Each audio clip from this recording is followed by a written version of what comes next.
السلام علیکم ورحمۃ اللہ وبرکاتہ۔ محترم ناظرین، آپ تمام کا استقبال ہے ہمارے مسابقہ عقیدہ توحید میں۔ محترم ناظرین، عقیدہ دین کی بنیاد ہے۔ یہ بنیاد مسلمان کے دل میں جتنی گہری اور مستحکم ہوگی، اس کی اسلامی زندگی بھی اتنی ہی مستحکم اور پائیدار ہوگی۔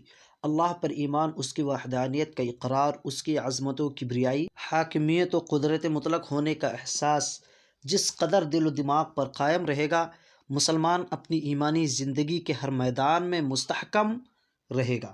مومن کے لیے سب سے بڑا سہارا اللہ پر اس کا ایمان اور اس کے وعدوں کا پختہ یقین ہے۔ محترم ناظرین، یہ کچھ تمہیدی گفتگو تھی۔ اب آئیے اپنے اصل مقصد کی طرف چلتے ہیں۔ سب سے پہلے آئیے دیکھتے ہیں کہ اسلام کسے کہتے ہیں۔ اسلام کہتے ہیں توحید کے اقرار کے ساتھ اللہ تعالیٰ کے لیے اپنے آپ کو کھپا دینا، اس کی اطاعت کرنا اور شرک اور اہل شرک سے برات کا اظہار کرنا۔ اسلام کی 5 ارکان ہیں۔ نمبر 1، لا الہ الا اللہ اور محمد الرسول اللہ صلی اللہ علیہ وسلم کی گواہی دینا۔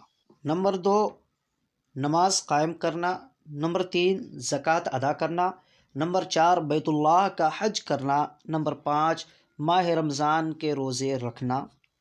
اسی طرح ایمان کہتے ہیں دل سے اعتقاد رکھنا، زبان سے اقرار کرنا، اعضاء یعنی جوارح سے عمل کرنا۔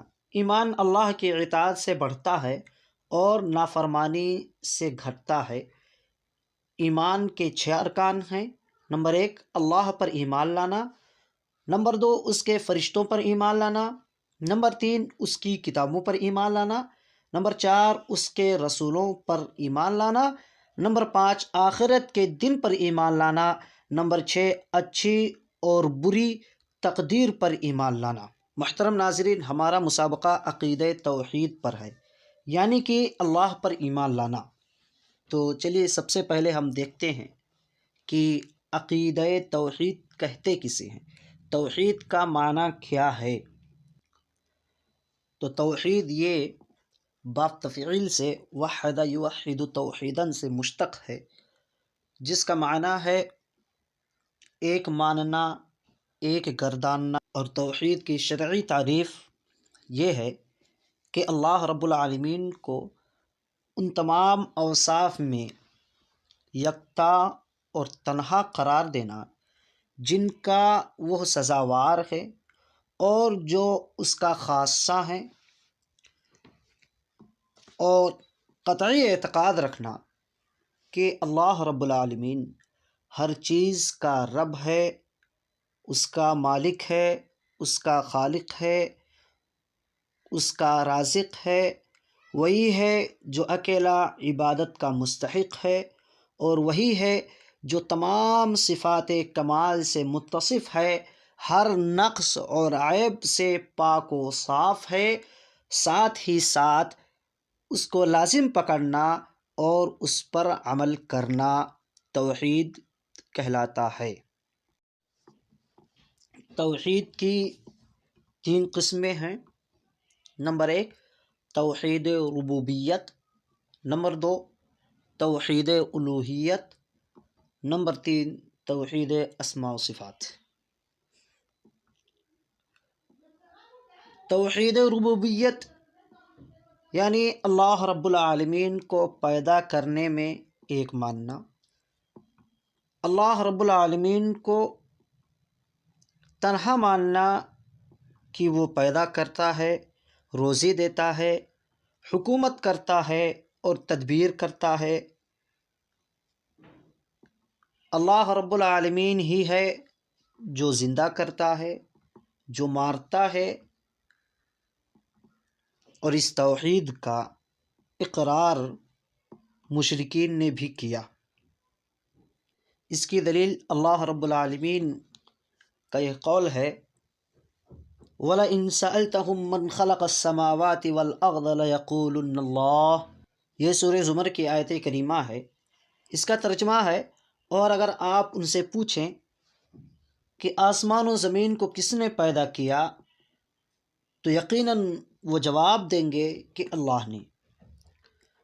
اس آیت کریمہ سے پتہ چلتا ہے کہ توحید کی اس قسم کو کفار مکہ مشرکین بھی مانتے تھے، لیکن ان کا اختلاف تھا تو وہ توحید الوہیت میں تھا، اور اس کی دلیل یہ ہے کہ وہ توحید الوہیت کو نہیں مانتے تھے۔ اللہ رب العالمین کا یہ قول اجعل الآلہۃ الہ واحدا ان ھذا لشیء عجاب، یہ سورہ صاد کی آیت کریمہ ہے۔ کیا اس نے اتنے سارے معبودوں کا ایک ہی معبود کر دیا؟ واقعی یہ تو بہت ہی عجیب بات ہے۔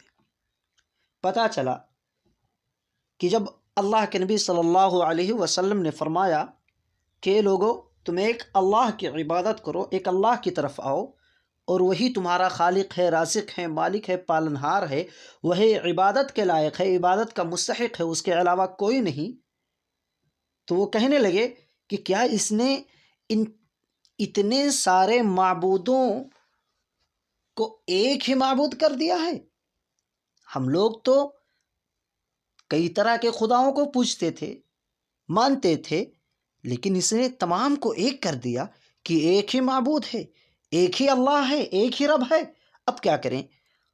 وہ کہتے تھے یہ عجیب بات ہے۔ تو یہ توحید الوہیت ہے جس کا کفار انکار کرتے تھے، لیکن توحید ربوبیت کو وہ مانتے تھے،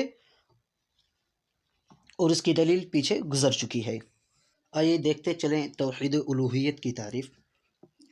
تو توحید الوہیت تمام ظاہری اور باطنی عبادات، یعنی نماز، روزہ، دعا، خوف، امید، توکل، محبت اور حج وغیرہ میں اللہ رب العالمین کو ایک ماننا، اور ان تمام عبادات کو اللہ رب العالمین کے لیے خاص کرنا، یعنی اللہ رب العالمین ہی کے لیے عبادت کو انجام دینا، یہ توحید الوہیت ہے۔ اسی طرح توحید اسماء و صفات کی تعریف یہ ہے کہ اللہ رب العالمین کے ناموں میں اور اس کی صفات میں اللہ رب العالمین کو ایک ماننا، اللہ رب العالمین کے اس کے اچھے اچھے نام ہیں، اس کے بلند و بالا صفات ہیں، ان میں اللہ رب العالمین کو ایک ماننا، اور یہ توحید ان تمام اسماء و صفات کو ثابت ماننے سے قابل قبول ہوگی، یعنی جن کو اللہ تعالیٰ نے خود اپنی ذات کے لیے اپنی کتاب میں